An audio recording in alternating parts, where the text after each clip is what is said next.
good, man? It's your boy Derek Brent, Strike7Sports.com. Episode number 36 of the Strike 7 Sports podcast. We're joined by the panel. Is joined here by Leoden Seaberry and Brian Botta. Tonight is NBA tip-off, start of the 2021-2022 NBA season. Brian got his Lakers cap on. He's representing the team tonight. That's cool and all.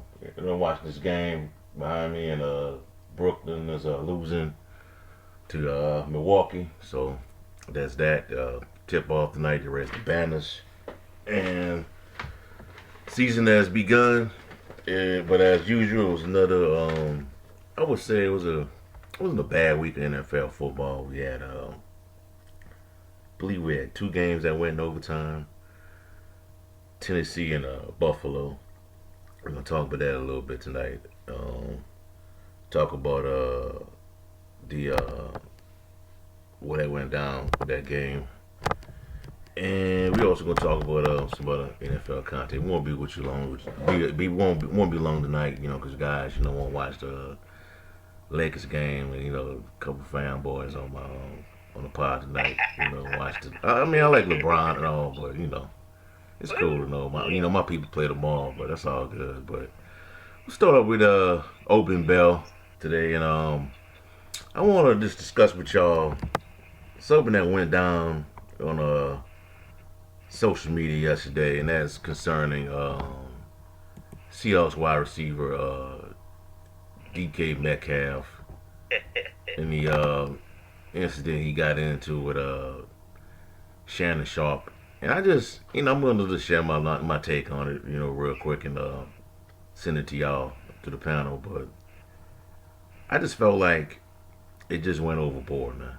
It just got blown out of proportion with the whole situation. But what happened was the game was in the final seconds of the game, final few minutes of the game between Seattle and Pittsburgh, and Metcalf caught a pass, was supposed to go out of bounds, but stayed in bounds, and that's when I noticed it. I noticed the play, and that's when Shannon Sharp went in on Twitter, and I got it pulled up right here on the website.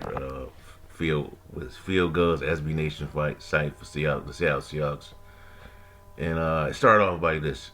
Shannon Sharp tweeted, "What was DK thinking? Why try to play hero in that situation?" So that started some things off. Seattle went into overtime, I believe. Yeah, it went into overtime. Couldn't get any momentum. TJ Watt just went on a prowl and just went after him. And went after Geno Smith. Pittsburgh got the ball back. Kicked the field goal, I believe. Yeah, kicked the field goal, won the game. Pittsburgh won in overtime, but after that, the whole Twitter thing just started off, and Metcalf responded to Shannon Sharp by saying, "Stop questioning me, little boy." And then we'll scroll down some more, and Shannon Sharp responded, "Nothing to question. That was a dumb bleed play, and your pride won't let you admit it. You can't question anything I have done. Pray your resume will be as complete as mine. Pray, enjoy the rest of your day." So Metcalf responded with, "From the looks of it, I can wipe my behind with yours. Continue to gossip, you washed up wannabe." And then, man, after that, it just spiraled out of control. Metcalf responded with, "You know what? You're right. I do pray my resume can match up with yours." And that was pretty much the end of it. But people, I think a lot of other people just got involved with it and posting Shannon Sharp's resume, and you had the Denver Broncos, the official Twitter account of the Denver Broncos, posting Shannon Sharp's resume.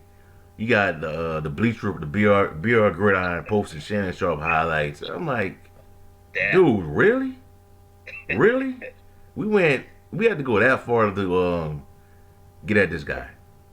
And maybe he did know Shannon Sharp's resume. Maybe he did know. He's a young guy. But my issue is, it was a fair critique to me. It was a fair critique. You know what I'm saying? You can't really get at Shannon Sharp on that one.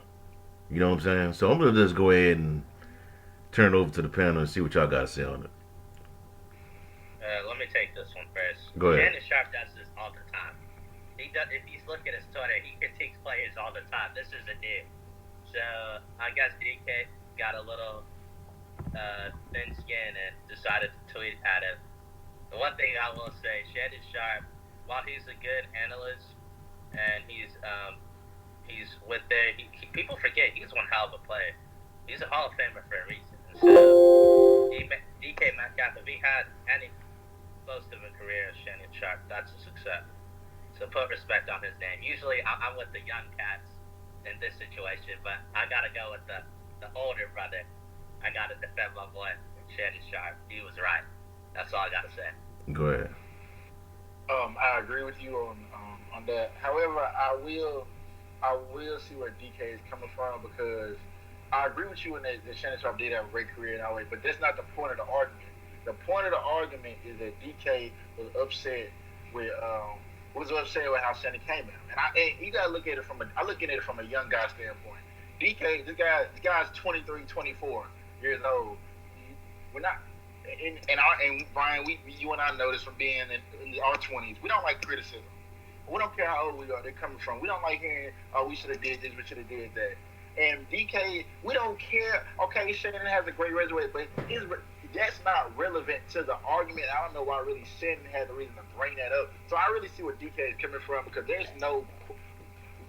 nobody's talking about Shannon Sharp's resume. We know his resume. The point of the matter is DK felt offended because he felt the criticism wasn't right, and I felt it was right. But at the same time, I can see where DK is coming from, because we live in an age where us young cats don't like being told anything. Well, why you have to bring up the resume though? That's what I'm saying. That's not pertinent to this argument. Like, but a lot of Hall of Famers do that though. A lot of the old players do that though. Yeah. It was just too much. I get the points, but it was just too much to me. I didn't like when other people was getting involved in it and had to go out in their way to show Shannon Sharp's resume. Y'all don't have to do all that, man. You know what I mean? Yeah. But anyways, man, just moving right along. So last night we watched Buffalo and Tennessee, a game that I thought the Titans were going to lose because their defense. Guys were getting hurt, and they couldn't stop nobody. The Buffalo, Josh Allen was playing lights out, man. It just, I don't know, is Josh Allen 1A and Mahomes 1B? You know, it's just the games are similar, almost somewhat similar. But there was a moment in the game. Final, just as the Seattle one, similar to the Seattle one. Final minute of the game, Buffalo was on the 1 yard line, and they were gonna go for it. And they had the opportunity to kick a field goal. I think it was 4th and 1, 4th and short. But Bills head coach Sean McDermott had that much trust in his quarterback that they decided to go for it. And they tried to do the quarterback sneak, the Drew Brees lead, or whatever you want to call it, the Brady lead, whatever. And he didn't make it. And I want to ask y'all, I felt like it was the right call. You got a guy like Josh Allen, elite QB, Mahomes, guys like that, you say you go for it, because you trust them. But what do y'all think? Do y'all think that was the Bills should have played for the field goal, waiting to go into overtime and possibly end it, or go for it when you got a chance? Because they weren't stopped. Jared Henry was killing them. Yeah, I'll go first on this one. They made the right decision. I'm an analytics guy, and analytics would support that decision. Doesn't mean every decision I make is based off analytics. I think that's stupid. But I think analytics tells an important portion of the story. And I look at it this way: if the Bills didn't go for it, they're playing to go to overtime. And overtime, you don't know, you may lose the toss and may not get the ball. So they had a chance to win it right there. They made the right decision. If you really think about it, Josh Allen split, but give Jeffrey Simmons credit. He made one hell of a play to really get in there and get some penetration and blow that play up. So, but yeah, I would have gone for it. I think it's just the right decision. If you have a chance to win the game, you win it right then and there. Good. I disagree with you wholeheartedly. Not surprisingly, field goal and taking their chances in overtime. The subs of the matter is that we have to realize this: the Bills' defense wasn't stopping anyone. It wasn't stopping Mr. Derrick Henry. And so, while I understand you want to end the game there, give your team a chance. Like, I know the Bills have this phenomenal offense, and yeah, they can move the ball on any team in the NFL, but don't let your ego take you out of the moment. 3 points gets you overtime. Heck, you say you don't know if you lose the toss, you may win the toss, and you may score, and you may touchdown and win the game, but let's get you to that point. Guarantee yourself a chance. There was no guarantee, and as we saw, there is no guarantee that they were going to get that first down at all. But if you want to get to overtime, you want to give you a chance to legitimately win. You get those 3 points, and you live to fight another day. They didn't get a chance to fight another day because they didn't get it. So, well, this is what happened. That's fair, and it's going to be interesting because if it comes down to seeding later on, this tiebreaker goes to the Titans. So I don't know if the Titans will be as good as the Bills record-wise, but we'll see. That's going to be something we could look back on this and see. I know he's happy about his Raiders beating the Broncos, but we got the dub. Hey man, hey bro, hey, Derrick Henry saving y'all, man. Derrick Henry saving y'all right now, man.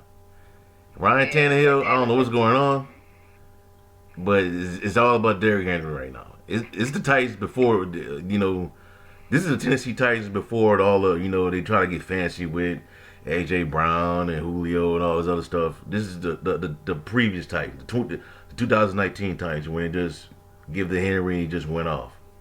I don't know what's going on with Tannehill. But my secondary question to this second part of this question is, do you think the Titans can hold on to this lead, or will they collapse because of their bad defense to the Indianapolis Colts? Because I think Indianapolis is going to get on the road eventually. I agree. I'm worried. And if you really think about it, the Colts should have beat the Ravens. I know they didn't, but they should have. So this team isn't as bad as their records. They're better than the record says they are.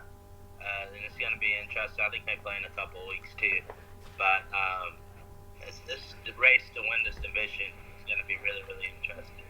I think the Colts still have a chance because the Titans, you just don't know what you're going to get week in, week out.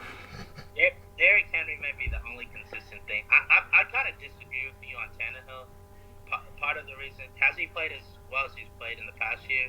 No, but he was going to have a regression. He was like the level he was playing at, especially that first year. There was no way he was going to continue to play like that. That just wasn't going to happen.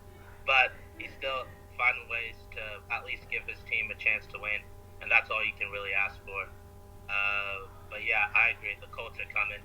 It's only a matter of time before I believe this division will be tied, and I could see this coming down to the last week.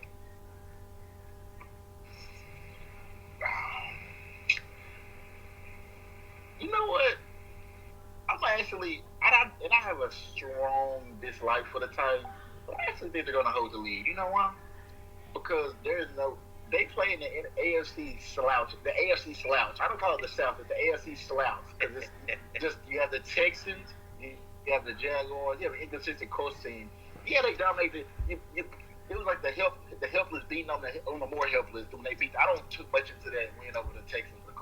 I don't think they're consistent enough personally. They have I like Jonathan Taylor a lot. That's the only thing I like about their offense. I don't like I like Carson Wentz, but he's not consistent enough for me. And the defense the Colts defense is better than the Titans defense, but I just think Derrick Henry, when they play, Derrick Henry is going to be the big difference in those games. And I actually think the Titans are going to hold on and win the division. And then but they're winning by default, not because they're really better than anyone. So I'm not going to put too much credit into the Titans, to be honest. Okay. You have anything to say, Brian? I mean, not really. I'm not surprised he has his take. Actually, he supported me. Never mind. I'm surprised. But yeah, I mean, I like the way the Titans are playing, but I think he'll be. I personally think he'll be close because the Colts are better than the record says they. All right, moving right along. So the other, I would call this the local news, the local bombshell, and that's concerning Jaren Jackson, JJ. He got the bag, 5 years, $105 million contract, according to Woj. Looked online, a couple groups, Facebook groups, some Memphis Twitter. It was kind of a mixed response. A lot of people ain't happy. Don't think he just kind of deserved the type of money. I just want to ask y'all, y'all a little more. I'm getting a little more, up to par with the Grizzlies and all that. But I want to ask y'all about this contract. Do you think he's a long term stay with John Morant playing with the Grizzlies, and do you think he'll be reliable going forward? Do with that, and that's with the injury history and everything else, because last year they made that run without it. They made a run without it. Well, I personally think that he's at this moment he's not worth the contract. But I salute the man for getting the bag, and you have to give him credit to his agent. Personally, if I were Jackson or Triple J, I would have waited till next season to resign. You know why? He would have gotten more. Teams would have thrown him. I think a team would have thrown him $30 million, and the Grizzlies would have been forced to match whatever. So I would have waited it out. They don't give that kid a $30 million, bro. They don't give that guy a $30 million. A team would definitely. No, they wouldn't, man. Come on, man. A stupid team. Who, the Kings? The Kings? But with the Grizzlies, if somebody do $30 million and Jaren Jackson, Nobody giving that guy $30 million, bro. Bro, he not worth $30 million. He not worth 20. He not worth $26 million, and he got that. But that's overpaid. That's I don't get it. Hey, but go ahead, man. Finish. But I'm saying, my thing is this: I just feel personally, you and a guy that is not reliable. He's never played more than 60 games in a season. He was there for the last year's playoff, but when they made that run in the bubble, he wasn't there in 2020. When they tried to make that run in the bubble, he wasn't there. But he was there last year for last year's playoffs, and he played actually adequately well. I think he played. I think against Utah, he had some stretches. I think, but I just feel that it's so much about potential with him. Like, I see all these metrics where he's the only guy 6'11" and above to shoot so and such from three, average this amount of points, and get this many amount of rebounds, and did it. I'm like, okay, but I need to see a complete Jaren Jackson that dominates every night. And first of all, they can give me more than 60 games because I'm not paying you $26 million for you to pay 50 games. I'm not, and I need to see more consistency from him. I saw some metric. I saw some on Twitter that were saying about how he needs to average at least 27 and 2, and I think those are numbers he needs to hit. I think he needs to hit those numbers. And personally, to answer your second question, do I think he'll be a mainstay in Memphis? Yeah, because they don't have anyone else. Personally, I'm sorry, and they won't be batted up the draft as high as they were. So I don't think they're gonna get a guy that's better than. So yeah, he'll be a mainstay. And he's only 21, so yeah, they'll keep him around. So do you think this contract is about what he's gonna do instead of, hey, you did an okay job, here $105 million, or is this about what we think you can do? It's about what they think he can do, because if you look at Jaren Jackson, it's a lot of money. If you looked at him his first 3 seasons, I didn't see $105 million running up and down that court at FedEx Forum every night. I didn't see it personally, but maybe my eyes were deceiving me. Maybe I'm just being a little too harsh on him. I'm not gonna criticize the man. Congratulations for getting the bag, but jeez, man. I mean, can we please just pay? Can guys get paid for who they are, not because, like I tweeted out the other day, sports is the only profession where somebody gets paid off who they could be, not just who they are. Hey, not man. any other profession do you pay somebody off what they could be. You get paid when you go apply for a job and you work somewhere. You get paid for what you are. Nobody pays you. Oh, I see you have this potential. We're gonna pay you more. I don't see that in most other jobs. It's business. It's about taking risk. You take risk in business. That's what they're doing. It's an investment. He might be a bad investment. All right. All right, let Go ahead. All right. Yeah, I think let me just make one quick important note. It's only 4 years, so I think it's still 105, but I think it's 4 years. So I think Jaren Jackson's the winner in this one because, like you said, DB, there was no way a smart team. There are a lot of stupid teams in the NBA, so they could have been a team that would have given him $30 million. That would have been a mistake, assuming unless if he had like some insane season. But I just don't know if I see that. So the way I look at it, the Grizzlies are a small market team. They had to keep Jaren Jackson at that price. I'm not so sure. I personally, if I was the Grizzlies, I would have waited. But Jaren Jackson, I think, ended up winning because he got a deal, and I don't think he would have got this much if he had not gotten a deal done. Now, it's gonna be an interesting next few years for the Grizzlies because now they're out of cap space, and so unless if they move some pieces around, so it'll be interesting to see what they can add because they're about to pay Ja, and then after that they're going to be kind of stuck with what they can do in terms of cap space. So they better hope some of their young players hit, and some of the veterans they either have now or the veterans they get can really fit well with the main two players, Jaren and Ja. My question for you guys, I personally don't think Ja and Jaren can be the best two players on a championship team. I think they could be the second and third, but I don't think they can be 1 and 2. You think Ja can be a one? Not in my opinion. All right, I just want to hear you. You can explain why you think he can be a one. I just want to hear. I personally don't, but go ahead. Man, why he can't be a one, man? You seen this guy play? Ja's good, but The moment ain't too big for him. That's like my biggest pet peeve for players, man. Playing on small market teams. Young players that high draft picks that go to small market teams. Is the moment too big for you, and can you deliver? I know you young, you have growing pains and all that, but can you deliver, man? Is it too big for you? Playing the small market, and he got all that. I think he's ready. I think he's ready, man. That guy's gonna be a $40 million player, man. Definitely. I mean, and he's a one. He's a one. If you don't think he's a one, there's a lot of other teams that think he's a one and would love to have him. A lot. Jaren Jackson, I don't know. Verdict out. Yeah, Jaren Jackson is that. Hell no, he's not a number one. Because every time. Go ahead. Every time I hear. Every time. Oh, my bad. I'm sorry. My bad. Every time I hear about the Grizzlies on the radio to the games, Jaren Jackson's out. Jaren Jackson's out. He's out. He's hurt. He's gonna be out for this so long. Let me see it, man. I'm not a don't pay this guy. And hey, if the team believes this guy's worth it, oh well, we'll find out. Go ahead, man. Yeah, we'll ultimately find out.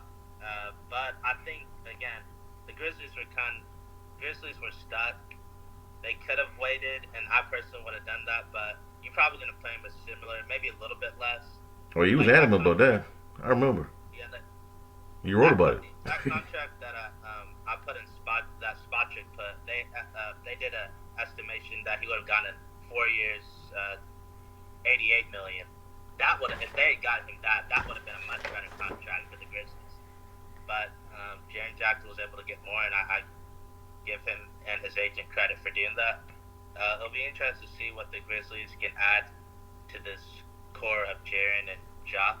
The reason why I don't think Ja can be a number one is like if you look at all the teams that have won the recent championships, the best player was a wing for the most part. Now you can maybe say Steph Curry that 1 year, but Ja Love, he's not going to be as good as Steph Curry.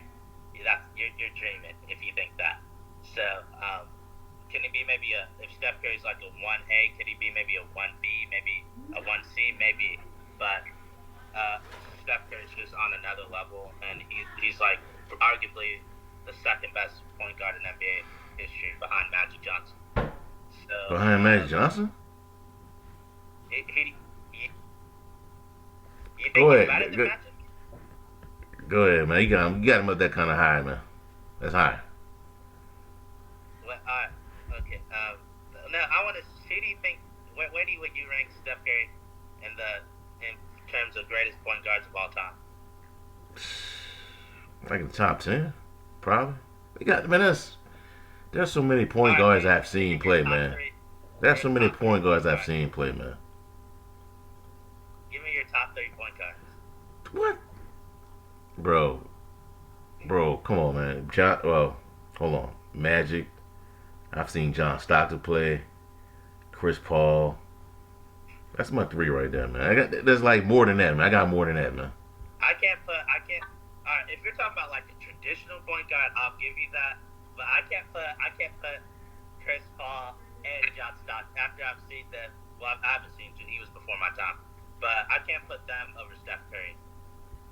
Now, if you want to say Steph Curry benefited, like some of his rings, he wouldn't have it if it wasn't for Kevin Durant. That's a fair argument. But you can say that about a lot of players. But I still think Steph Curry is better than those two, in my opinion. Okay. Leo, you got anything to add? I think with that, the way his face is looking, he has something to say.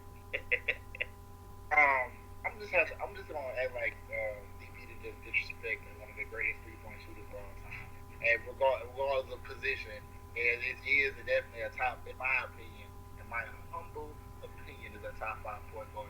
Personally, I do think the second best point guard of all time is Oscar Robinson, but that's not here nor there. But to get back to the original point, the point, your question was, is John Morant a one on a championship team? I don't know. Can my answer be is to be determined? I don't know. Because I was thinking about that the other day. Then I also thought about your team, the Pelicans, and Zion Williamson, number 1 on the championship team. I compared the two. I said I don't know. I don't know yet. Like I can't say after 2 seasons if a guy. We'll know probably by this year or early next year if they both are. Because I think the verdict out on both of them. Now, are they great? Can they be great players on good teams? Yeah, for sure they have been on decent teams. So at least, but I don't know because I haven't seen John Morant in enough pressure situations. I've seen him play 5 playoff games, so I can't say. And he was really, and they really had little to no chance of winning. So let's see when they get into a series when maybe if they I don't think they make the playoff this year. That's my bold prediction. But if let's just say they get in as maybe a 6 or maybe a 5 seed, maybe they go get the team kind of more even, and if we get him in some more pressure situation, and then maybe they can give me a more estimate determination. But as far as Jaren, I agree with you said, DB. He's not number 1. But I think Jaren could be a really good 3. Jaren could be a good 3. I don't think he's a 2 either. And really, it's so much, like I said, the difference between John Morant and Jaren Jackson is potential. We're seeing what John Morant is. All out here is sold on Jaren. Oh, when he got hurt this time, he was on pace to have this. Well, if he was injuries happen, but injury bugs happen. You can't blame a guy for getting hurt.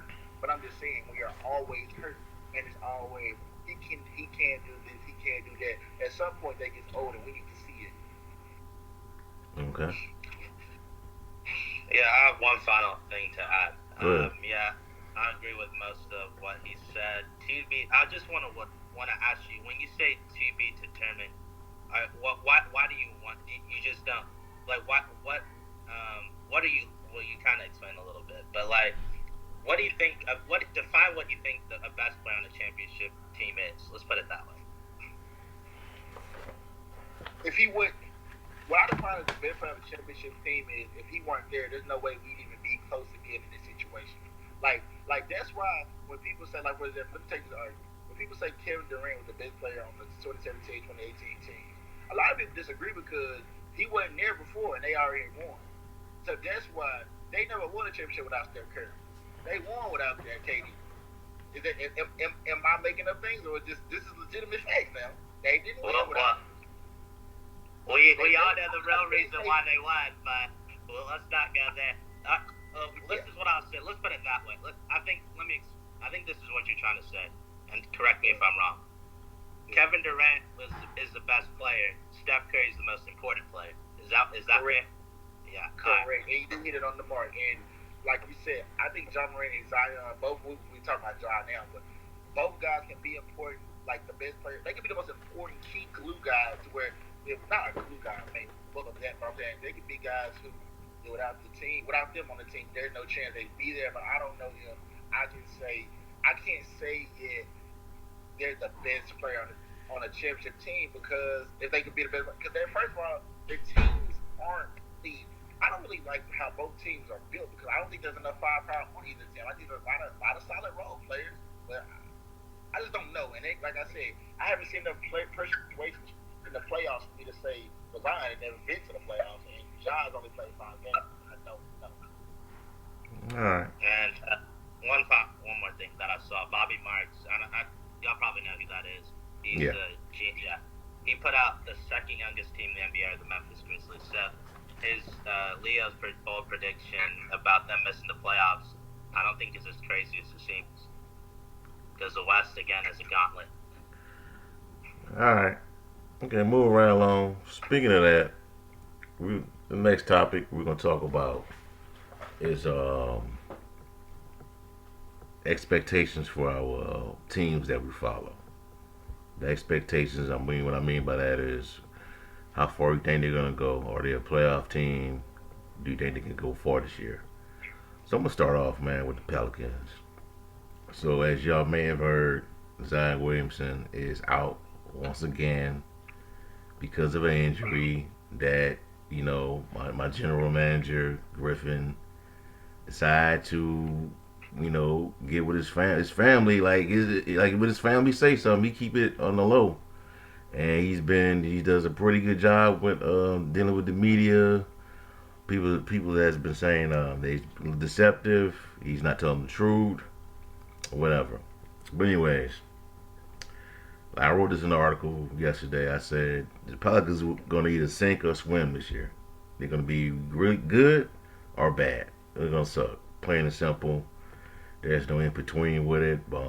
I got some kind of motivated by what I seen, what I'm hearing about this kid, Trey Murphy III out of Virginia, as a power forward who's going to be stepping in for Zion Williamson while he's out. He say that based on the scout report and what I've read, he's a shooter. He can shoot. Pelicans need shooters, and hopefully that can be a guy that can fill that void until he gets back. Comes back to the lineup. But he is a rookie, and there is some issues that he may have. One of them I read about is that he's not a great adjuster. He's a guy that plays within the script, and if you take him out of the script when he's driving the lanes, he can get crossed up and get confused. Hopefully, it doesn't take him that long to break out of that. I don't know, but the roster we have, we should be still a team that can fight for a playoff spot. Now, for me, if we can get into the play-in, man, the play-in tournament, but go home, I think that's a success. Some people may not see it that way. They may see it as, we underachieve it again with the type of roster we have, but we just got to get something. We just got to show that we're going in the right direction. And I think a play-in tournament, get to the play-in tournament, and we probably can squeak into the playoffs. That'll be a success for me. But I hope this team can get be a 6th seed in the West. So there's that. But I got another team too. This is my childhood team though. It's the Chicago Bulls. All right, I've been liking the Bulls, and that's because of the Jordan thing. So we got a squad, man. We came up. The Bulls came up this year. We got Lonzo Ball. We guys coming with working with Zach LaVine. We got the kid Kobe White. We got DeMar DeRozan. A pretty good ball club. And I think the Bulls are going to be a playoff team, not a playing team, a playoff team. Don't know how far they go when they go in the East, but the Bulls are a playoff team. The Pelicans, I hope they can get into the playing tournament and make moves from there. Hopefully, we don't need to go out and make any unnecessary trades that we think can put us over the top. So I think I like the nucleus we have. So that's my takeaways from that. My previews. What y'all got? I'll go real quickly. The Pelicans, I agree with you. I'll make it short and sweet on the Pelicans. The goal is to at least make the play-in. Anything but that is a failure. Obviously, you want to make the playoffs, but you've got to make the play-in. That's fair expectations. And then number two, the last two teams that have made the Eastern Conference's finals as surprises, the Hawks last year, and then who made it the year before that nobody expected? The Heat. I think the Bulls can be that team this year. I really like what they did in the offseason. They added a lot of really quality players. Now they've just got to put it all together. But I really like what the Bulls did, and I would not be surprised. That's actually one of my bold predictions. I think they'll make the Eastern Conference Finals. All right, go ahead. But what about your team, though? Okay. My Lakers, championship or bust. The one thing I will say, people don't be surprised if they struggle out the gate, especially on the defensive end. I won't be surprised if we get blown out today. I'm not even 7-4, man. I'm worried. We gotta work. We got that, and then not only that, they gotta start playing 80 at the 5. I don't care. I believe 80 wants to win, so he's willing to do it. But they gotta start. And look, I understand why they're not doing it right now because they just don't have big wings. That's another issue. They just have a lot of guards, some power forwards, and some centers, but they legit have one wing, or at least big wing, Trevor Ariza, and he's going to be out for 2 months. So they'll have some short wings to be like guard throwing at Andrew Wiggins. Hopefully he won't torch them tonight. But, championship or bust for the Lakers. The question I want to ask for you, do you think I don't know, were you the one that said you think maybe it was Stephen A. Smith who said the Warriors are going to make it to the Western Conference Finals. Do you think that, DB? I don't know, man. It's possible, man. It depends on Klay Thompson, man, and Steph.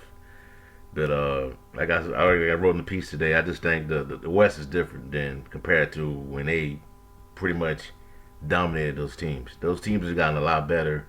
Clippers got better. They used to own the Clippers, but a while back.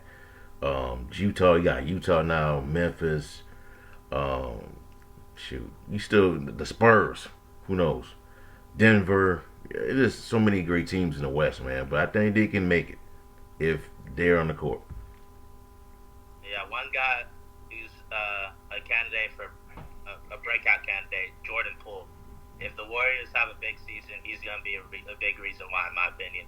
And the one that I'll say about Klay Thompson, he's not going to be the same Klay Thompson. If you're thinking that, and when I say you, I say the fans out there, you think Klay Thompson he won't be the same. Number one, he hasn't played in almost 2 years.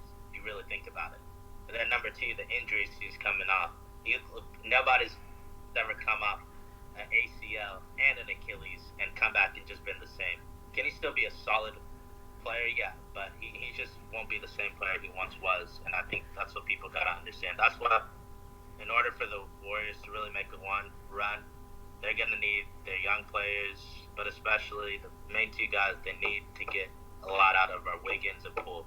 If those two guys have really good seasons, I think they can make to the Western Conference Finals.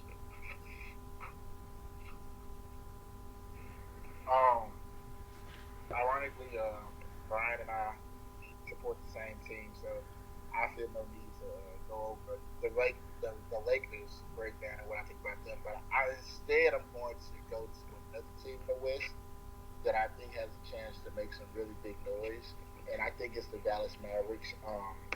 There's a team for me that I think would be very interesting to watch this year. They gave the Supermax to Luka Doncic, unsurprisingly. However, for me, they kept Kristaps Porzingis. They hired a new coach, Jason Kidd, and I'm really intrigued to see how they mesh with those guys, like how they get Luka to mesh with in terms of getting more talent around him. Like they re-signed Tim Hardaway, but I don't feel like they added enough talent around Luka Doncic to where I feel like they're better than last year. A lot of people are having them in the top 4 seed, and I do think they could be a top 4 seed. I just think, personally, I think it's really much the same team they had last year. They feel that this group with Luka can grow every year that they're together. And I just think, but my concern is it's with the same players, but like I said, they feel the organization obviously feels confident to run it pretty much back with these guys. year. Don't they make a big deadline to try to get somebody. I mean, they have a lot of cap space. They have Kristaps and Luka making big money, but I really am intrigued to see what they do this year. All right. Now this is the last one right here, for real. This is the last question, real quick. Who y'all got going to the finals? I got for me, I got Brooklyn coming out of the East, and I got the Clippers coming out of the West. So I'm gonna go with Brooklyn winning the championship. Y'all go ahead. Right now, I have the right to reserve to change our mind based on players deciding to get the vaccine, if you know what I mean. If you know who I'm alluding to. But right now, I'm going to go with the Bucks, and I'm going to go with the Lakers. I think those are the teams that make it out of each respective conference. All right. Leo, what you got, man?